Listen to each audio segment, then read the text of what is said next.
अस्सलाम वालेकुम, मैं हूं फैसल तारिड़। आज 12 दिसंबर है और आज दिन है पीर का। इस वीडियो के अंदर हमने बात करनी है शहबाज शरीफ की जानब से कप्तान से राब्ते तेज कर दिए गए हैं।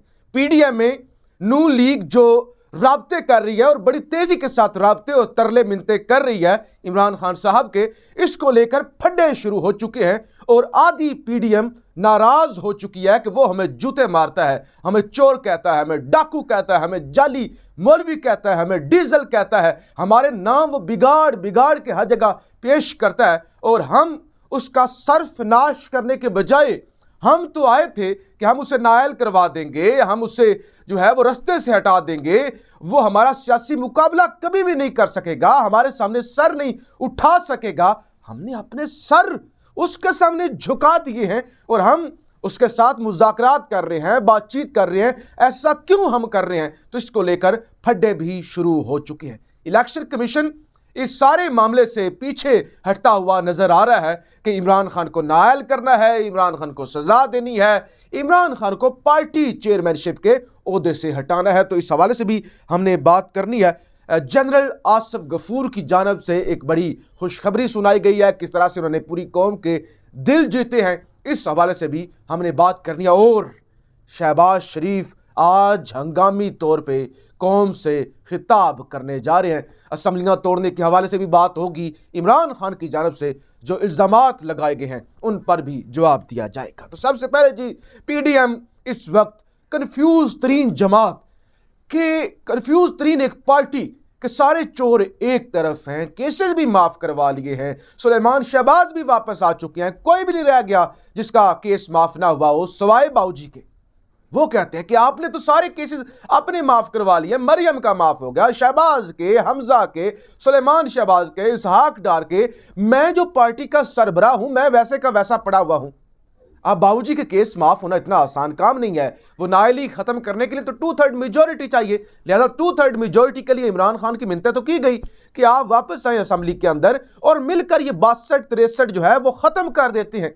लिहाजा बड़ी सारी चालें और जाल बिछाए गए, क्योंकि एस्टैब्लिशमेंट ने मुबैना तौर पर यह वादा किया हुआ है नवाज शरीफ से कि हमारा वादा है तुमसे कि हम इमरान खान को भी नायल करके छोड़ेंगे।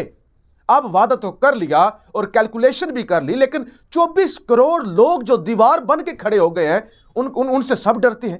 तो ये क्या हो गया है? इमरान खान तो अनपॉपुलर था, लोग इसके साथ खड़े हुए हैं, तो वो वादा भी पूरा होता हुआ नजर नहीं आ रहा। और अब तो राब्ते ही कट चुके हैं। अब तो इतलात ये है कि ये डिग्गियां तलाश कर रहे हैं, क्योंकि डिग्गी मिले और उस डिग्गी के अंदर हम छुप के जीएचक्यू में जाएं, लेकिन कोई डिग्गी नहीं मिल रही। अब तो तलाशी का अमल शुरू हो गया है। अब तो ऐसे कोई डिग्गियों के अंदर आप मुलाकात नहीं कर सकते। अब तो राब्ते जो हैं वो बड़े लिमिटेड हैं और मिन्नतें तरलों तक राब्ते तो हैं, लेकिन आगे इससे ज़्यादा कोई पेशरफ्त नहीं हो रही। तो लिहाजा अब तो वो भी चीज़ जो है वो नज़र नहीं आ रही कि नवाज शरीफ की वापसी हो जाए या नवाज शरीफ के केसेस माफ़ हो जाए या वहाँ से कोई राब्ते हो जाए, तो वो कुछ नहीं हो रहा। अब एक ही हल है कि उससे बात की जाए, यानी जिसका सर्फनाश करना था उसके अब कदमों में है। 6-7 मुलाकातें वो हैं जो रिपोर्ट हुई हैं, इसहाक डार और अलवी साहब की, ये जो रिपोर्ट हुई है वो मुलाकातें हैं। अब मुझे नहीं पता कि बैकडोर क्या क्या कुछ हो रहा है और कौन कौन लोग हैं मुलाकातें करने में। अभी कुछ इतलात आ रही थी कि कुछ एस्टैब्लिशमेंट की बड़ी शख्सियात वो भी जो है वो लाहौर में मौजूद है और वो भी खान के साथ बातचीत के अंदर लगे हुए। लेकिन शहबाज शरीफ ने तो खुलकर टास्क दे दिया है कि हमने बातचीत करनी है, और ये सीनियर सहाफ़ी जो है ये खबर रिपोर्ट कर रहे हैं कि शहबाज शरीफ ने ये टास्क दिया है कि इमरान खान के साथ राब्ते तेज किए जाए, मुज़ाकरात के अंदर तेजी लाई जाए और दूसरी तरफ इलेक्शन की तैयारी की जाए। पंजाब के अंदर जो टिकटें हैं उस हवाले से बात की जाए। और पिछले एक दिन से यानी अब 17 तक ये मामला चलेगा। जो पार्टी की कन्वेंशन हैं, जो कारकुन मुतहरक किए जा रहे हैं नून लीग की जानब से, वो भी मुसलसल अब 17 दिसंबर तक चलेगा।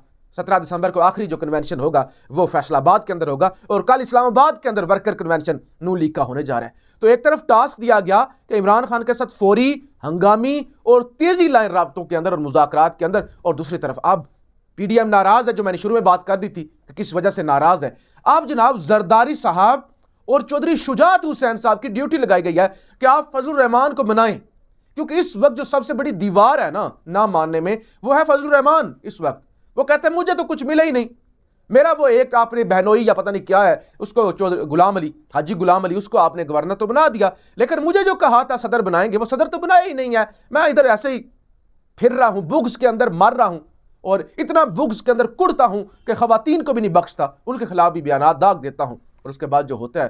तो लिहाजा अब चौधरी शुजात हुसैन साहब और जरदारी साहब की ड्यूटी लगाई गई है कि आपने मिलकर मावनत भी करनी है और आपने ये जो इत्तेहादी नाराज है ना इमरान खान से बात करने पर, उनको भी आपने मनाना है। और आज इतलात ये हैं कि 4 बजे, आज 4 बजे या 4:15 बजे वज़ीर आज़म शहबाज शरीफ भी कौम से खिताब करने जा रहे हैं और वो ज़ाहिर इल्ज़ामात जो लग रहे हैं उनका भी वो जवाब देंगे।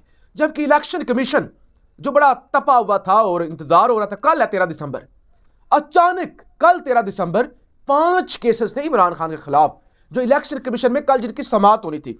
मिसाल के तौर पे पार्टी चेयरमैनशिप से हटाने का केस था, इंतखाबी अखराजात का जो खर्चा जमा नहीं करवाया वो वाला केस था, कामयाबी के नोटिफिकेशन रोकने का केस था, गैर मुल्की जो फंडिंग वाला एक भोंडा सा केस बनाया हुआ था वो केस थे, और ये पार्टी चेयरमैनशिप से हटाने वाले 2 केस थे।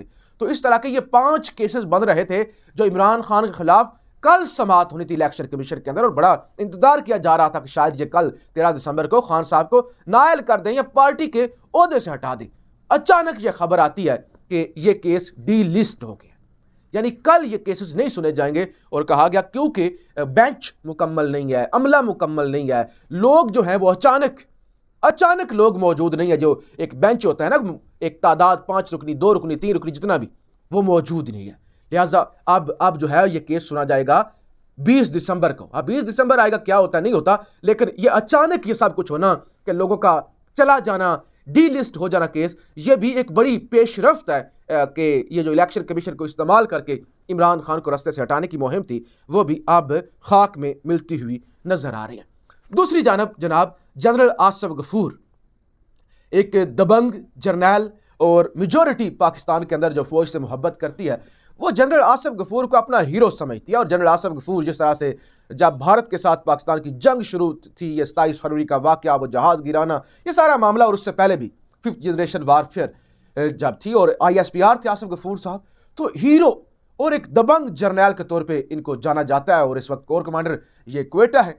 तो लिहाजा जब अरशद शरीफ को शहीद किया गया था तो ये बोल तो नहीं सकते थे, जाहिर है बाजवा साहब का एक कंट्रोल था हर तरफ जो भी था, लेकिन उन्होंने अपनी DP जरूर तब्दील कर दी थी और इन्होंने वो ब्लैक वाली DP लगा दी थी। तो उससे भी एक साइन मिला था कि ये जुल्म के खिलाफ है, ये अरशद शरीफ को जो बेईमाना कत्ल किया गया है उसके खिलाफ इनका एक खामोश एहतजाज है। अब ये इतलात आ रही है कि वो शहीद अरशद शरीफ के घर अपने बीवी बच्चों समेत, फैमिली समेत पहुंचे हैं और वहाँ पे उन्होंने अरशद शरीफ की जो वालदा मोहतरमा है उनसे मुलाकात भी की है। और अरशद शरीफ की वालदा ने आगे बढ़ के उन्हें गले लगाया है और उन्होंने कहा है कि मेरा बेटा अरशद हमेशा कहता था कि आसिफ गफूर मेरा भाई है।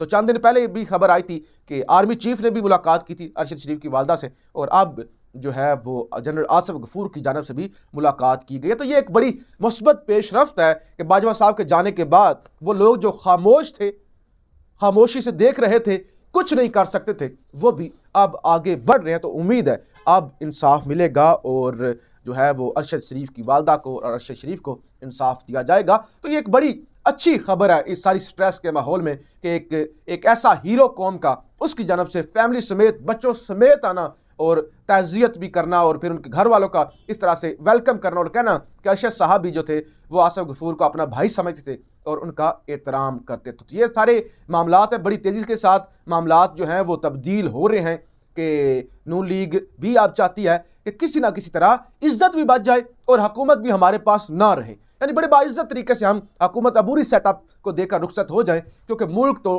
टेक्निकली तो डिफ़ॉल्ट कर चुका है, इनके पास पैसे हैं नहीं। तो अब ये चाहते हैं कि सियासी हमारा नुकसान भी ना हो और हुकूमत में रहना भी नहीं चाहते। नून लीग को इस बात का एहसास हो चुका है कि सेंट्रल पंजाब ही हमारे हाथ से जा चुका है। तो इसीलिए चाहे वो इसहाक डार हूँ, चाहे कोई और हूँ, इवन अयाज सादक ने भी कह दिया कि मुज़ाकरात होने चाहिए PTI के साथ। क्यों नहीं मुज़ाकरात होने चाहिए, मुज़ाकरात करें। और खान साहब ने भी बड़ा वाज़िया मौक़िफ़ अपनाया हुआ है कि 20 दिसंबर या 21 दिसंबर को तो हम असम्बलियाँ तहलील कर देंगे। और ऐसे में चौधरी परवेज़ इलाही की डबल गेम तो एज़ यूजुअल वो सारे पाकिस्तानी देख ही रहे हैं कि वो किस तरह से इस सारे काम में नंगे हो रहे हैं और एक्सपोज हो रहे हैं।